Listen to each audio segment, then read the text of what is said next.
Ready to change my life in 100 days? Welcome to day 3.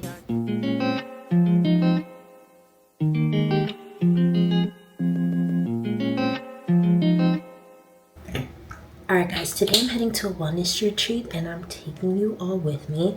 I feel like it's so easy to let your wellness fall to the back burner when you have to take care of all the other priorities in your life. So today I'm excited to get to take a step back and attend this retreat.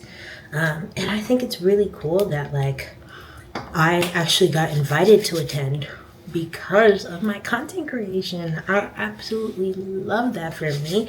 And I love that people are recognizing me for my creativity.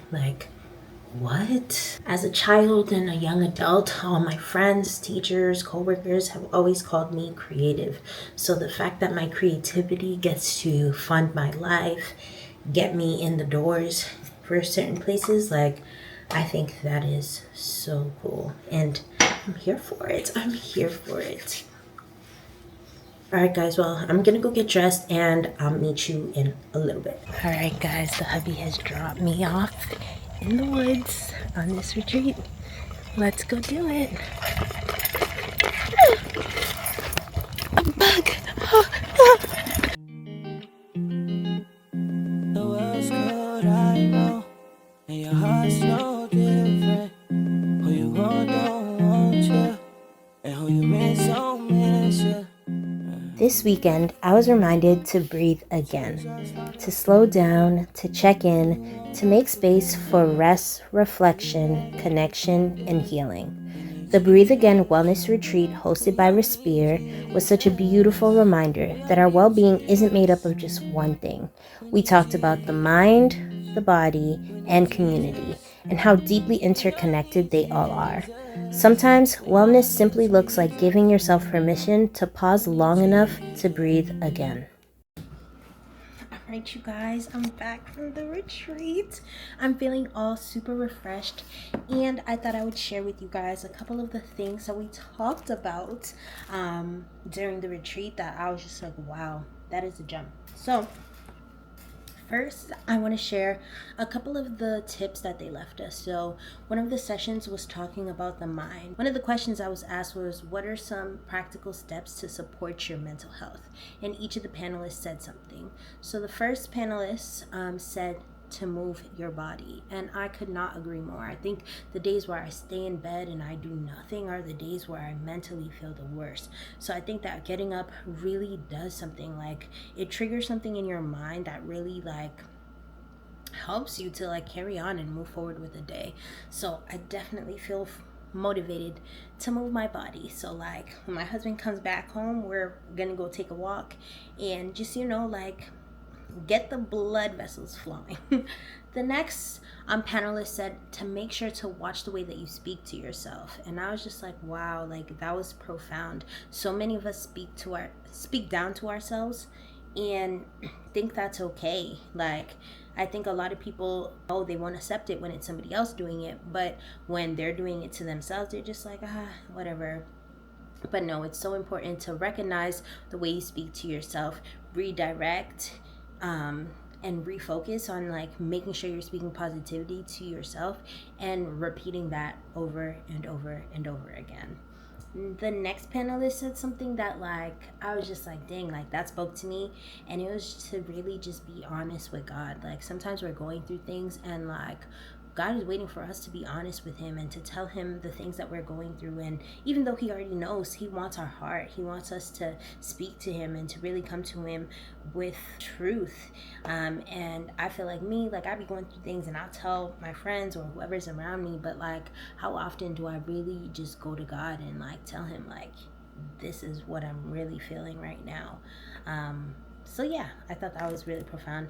And then the last one was alone time, which you guys have been seeing. I'm mostly showing up on this page alone, very different from our family channel. If you'd like to follow us there and see all the fun stuff, I'll leave the tag right here. But this channel is really more so about me being alone, and really taking that time to dig deep. Later on during the retreat, we had another session which was focus primarily on community. And one of the things we spoke about is community by convenience versus community by choice. And I was like, wow, how much of my community has been by convenience because we happen to go to the same church, because we happen to work the same job? Like, how many of those relationships have I been able to upkeep even when it's not convenient? And I really think about my high school friends and how they live so far away from me now, so it's not convenient at all, but like those are my friends, man. Like, I love them so much, and I try to, like, it's hard to, navigate, like, how do I know whether you're a friend by convenience or whether you're a friend because you're choosing me? So yeah, that's something I'm actively working through that I hadn't really thought about, but I was just like, oh my gosh, I love that. Something we talked about was that safe community challenges you, connects with you, and empathizes with you. And I was like, wow. A Bible story that was brought up was David when he had to flee from Saul, who was trying to kill him, and he was joined by 400 people going through the same thing. They were all rejects, and they bonded and formed this community. And it probably wasn't a community that David chose, but like it was the community that he needed and that needed him, and they were able to understand each other. And had David not been exiled by Saul, like those people would have never had him, and vice versa. And that was brought up to say that some challenges are ordained to you, that you're purposely supposed to go through some challenges, and in those challenges and you overcoming them, like it helps you and it helps others. Like, we're purposed to influence and make an impact on the lives of others. So love that. So many good gems in here.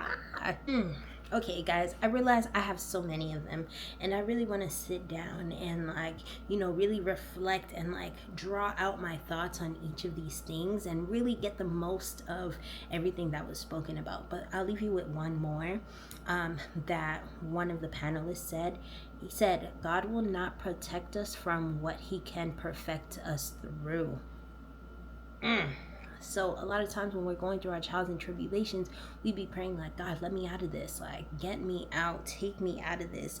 But sometimes what we should not be praying is get me out, but help me through, because you going through it and getting to the other side is what's going to help you be able to help somebody else, because we are blessed to be a blessing to others. And so, whew, yeah, like this retreat, I mean, like hands down, like I loved all the panelists. I love everything that we spoke about, and I love being able to take a second to breathe and think about my mind, my body, my community, and how I want to move forward refreshed. And so I say this to say